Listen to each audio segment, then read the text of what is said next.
মাফ করে দিয়েছি। জিয়া রহমান আমাদেরই একজন ছিলেন। আচ্ছা, to be frank with you, উনি কোরআন শপথ নিয়ে আমাদের সাথে কাজ করতে রাজি ছিলেন, কিন্তু পরবর্তী পর্যায়ে তিনি তার নিয়ত থেকে সরে আসেন। তার জন্য তো আমরা দায়ী নয়, উনি দায়ী। এবং যদি ভালো করে থাকেন সেটা প্রাপ্য তিনি হয়তো পেয়েছেন, যদি খারাপ করে থাকেন সেটা আমাদের সাথে না চলায় যদি তার কিছু খারাপ হয়ে থাকে তার জন্য তো আমরা দায়ী নই। তবে হ্যাঁ, একটা সময়ে আমি যখন চীনে ছিলাম রাষ্ট্রদূতাবাসে, তিনি আমার বাবা কিন্তু জিয়া রহমানের ক্যাবিনেটের সিনিয়র মিনিস্টার পদে নিযুক্ত ছিলেন। কারণ আমার বাবা মনে করতেন যে আমরা আর জিয়া রহমান সব এক, কিন্তু উনি ভেতরে খবর জানতেন না। জিয়া রহমান যখন দেখলো যে তিনি সেনা পরিষদের প্রায় 4,000 লোককে মেরে ফেলেছেন তার ক্ষমতাকে কুক্ষিগত করার জন্য, আমরা তারপরে যখন তিনি দেখলেন যে তার অবস্থা খুব খারাপ, ভেতরের খবরটা সাধারণ জনগণ দেখে না, সাধারণ জনগণ দেখছে জিয়া রহমান সানগ্লাস, রেবন, গঞ্জি, কাঁধে কোদাল বসে আছেন, এই সমস্ত। কিন্তু ভেতরে যে কি হচ্ছিল আসল ক্ষমতা কেন্দ্রে, সেই সম্পর্কে সাধারণ জনগণ জানারও কোনো স্কোপ ছিল না, তারা জানতেন না। সেখানে তার অবস্থা ছিল নরবলে, কারণ ওইখানে তিনি ডিভাইড এন্ড রুল নীতি প্রয়োগ করেছিলেন, যেটা খুবই মারাত্মক একটা হুমকি ছিল তার জন্য, তিনি হয়তো বুঝতে পারেন নাই। তিনি যখন রাষ্ট্রীয় সফরে আসেন, আমার বাবাকে deputy head of the delegation করে নিয়ে আসলেন এবং আমাকে বললেন যে let us forget and forgive, তোমরা আমাদের পাশে দাঁড়া। আমরা বললাম স্যার, এটা আপনার পক্ষে, আপনার বললেন আমি কৃতার্থ, কিন্তু আমার মনে হয় আমাদের পক্ষে সেটা সম্ভব।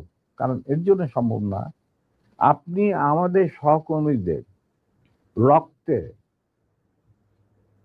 যে রক্তক্ষরণ ঘটিয়েছেন, সেই রক্ত মারিয়ে আপনার পাশে যদি গিয়ে দাঁড়াই, প্রথম গুলিটা আমাকেই যেতে হবে মুনাফেক হিসাবে। তার আমি আপনাকে বাঁচাবো, বা আমরাই বা আপনাকে বাঁচাবো, সে রাস্তা তো আপনি বন্ধ করে দিয়েছেন স্যার।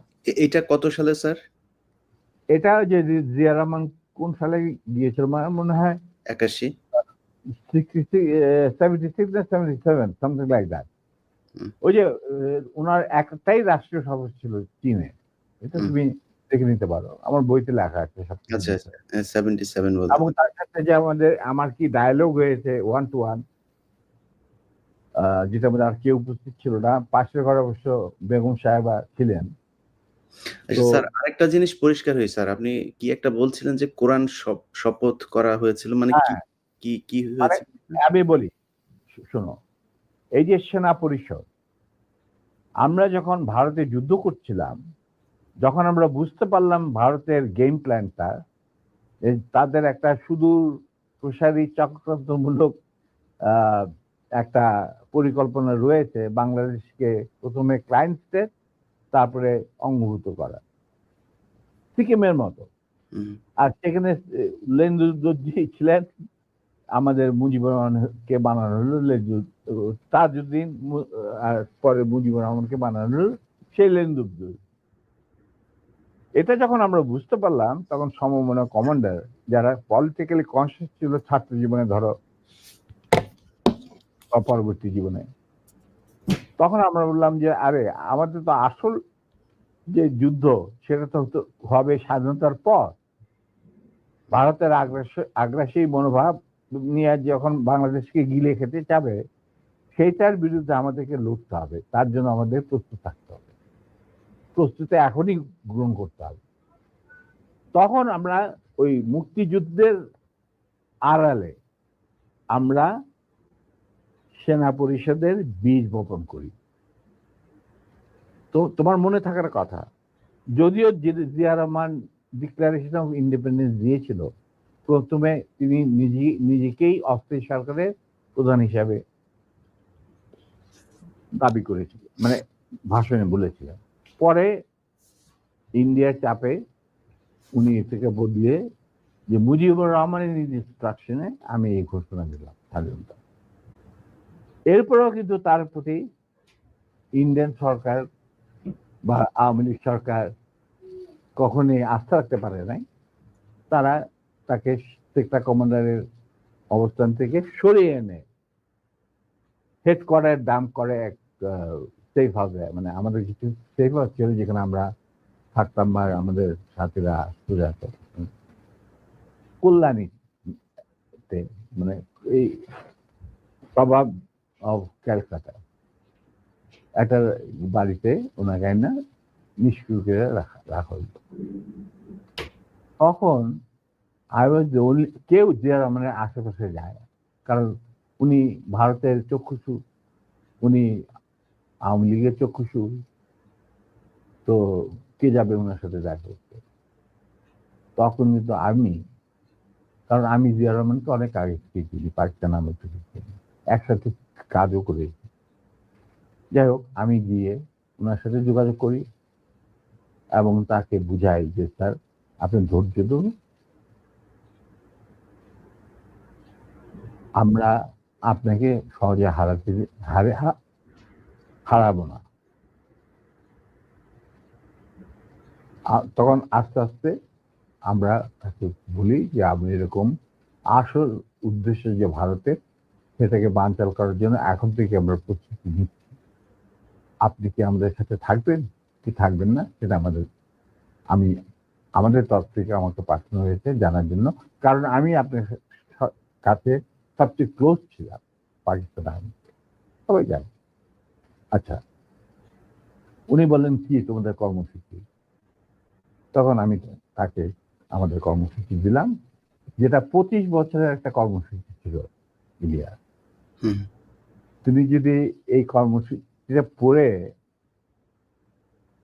এই কর্মসূচিটা আমরা তৈরি করেছিলাম বিভিন্ন সেক্টরের মুক্তিযোদ্ধা এবং অন্যান্য সাধারণ জনগণের আশা আকাঙ্ক্ষার পরিপ্রেক্ষিতে।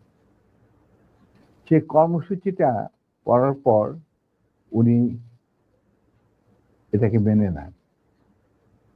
তো আমি বললাম যে স্যার আমাদের সমস্যাটা হচ্ছে আমরা সবাই প্রায় সমবয়সী, আমাদের একজন সিনিয়র অফিসার দরকার যাকে আমরা ট্রাস্ট করতে পারি, তাকে আমরা কেন্দ্র করে এগিয়ে যেতে চাই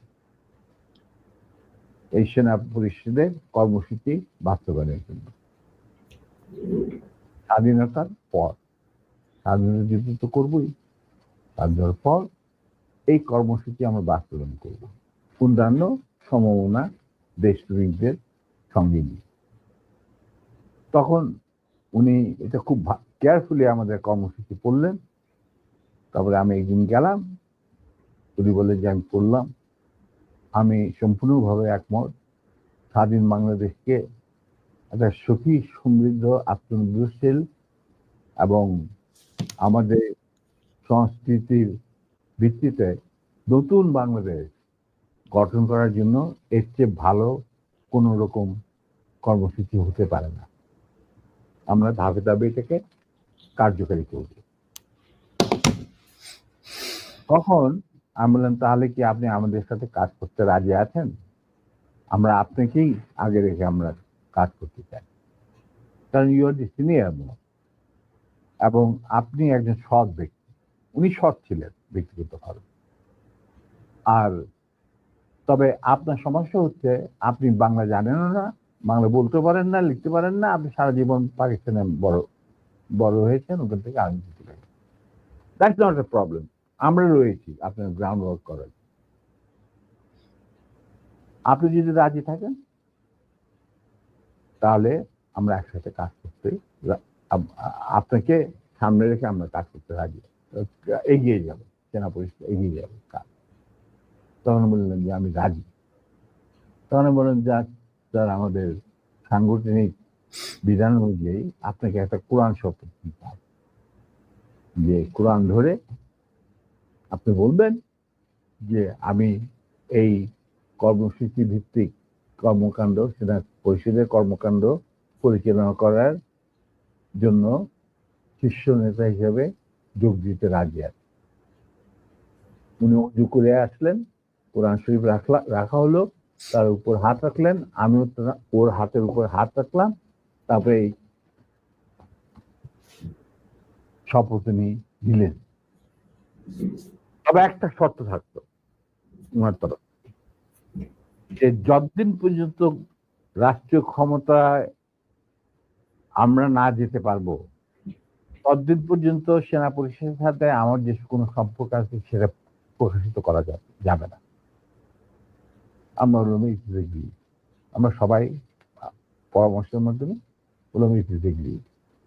বললো শুধু তুমি আর নূর, এই দুজনের পারমিশন থাকবে আমার সাথে যে কোনো সময় যে কোনো অবস্থায় যোগাযোগ করা। আমি বললাম আমাদের খুব বেশি যোগাযোগ করার দরকার হবে না, তবে প্রয়োজন মতো নিত্য বেসিসে আমরা দুজনেই আপনার সাথে যোগাযোগ করি। তাও তার বাসায়, অফিসে না। এই হলো কথা। তার মানে তার সেই শপথ তো আপনি রাখলেন না। আপনি মনে করলেন যে আমাদের বিদেশের আইসা এই ছিড়ায় ছোটায় আপনার আন্ডারই, সরকারের আন্ডারে থাকবো আমরা বিভিন্ন দূতাবাসে, আপনি আপনার যাদেরকে আপনি বিশ্বাসযোগ্য মনে করেন তাদের নিয়ে আপনি রাষ্ট্র চালাবেন, চালান। আমরা তো কোনো রকম বিরোধিতা করি নাই, আপনার করবো। আজ আপনি আমার বাবার সামনে বলছেন যে তোমরা let us forget and forgive and start a fresh. রাজনীতিতে বা রাজনীতি হলো দাবা খেলা। দাবা খেলায় একটা চাল দিয়ে চাল আবার পিছনে নেওয়া যায় না, চালের আগে আপনাকে চিন্তা করতে হয়। এটা একবার চাল দেওয়ার পর আর সেটাকে ফেরত নেওয়া যায় না। আপনি how can we start a fresh? এটা সম্ভব নয়। এইভাবে আমাদের মিটিং শেষ হয়ে যায়। আপনাদের ওই 25 বছরের পরিকল্পনাতেই কি শেখ মুজিবকে ক্ষমতাচ্যুত করার পরিকল্পনা ছিল? এটা অবশ্যই। শেখ মুজিব কি? Sheikh Mujib was a major player to implement the Indian design over Bengal. Right, জি। কিভাবে তুমি দেশে মানে জাতীয়তাবাদী ভিত্তিতে নিজের সংস্কৃতি, নিজেদের ঐতিহ্য ভিত্তিতে, নিজেদের ধর্মীয় চেতনার ভিত্তিতে তুমি বাংলাদেশ বানাবে কিভাবে? How it is possible? এটা এই প্রশ্নটা তো আমার মনে হয় তোমার করাই উচিত ছিল না। এটা করার উচিত ছিল না কেন? এটা করলাম আপনার মুখ থেকে শোনানোর জন্য। এটা শুনলে হয়তো অনেকেই মনে করতে পারে, যেমন আওয়ামী লীগ হয়তো এটা নিয়ে কথা বলবে যে জিয়াউর রহমানও তাহলে তাকে ক্ষমতাচ্যুত। আমি কিন্তু এখানে হত্যা করার কথা বললাম, আমি বলেছি ক্ষমতাচ্যুত করার কথা তিনি জানতেন। He was a casualty. Right. He was a casualty in a conflict. It's a crossfire. Right. That's it.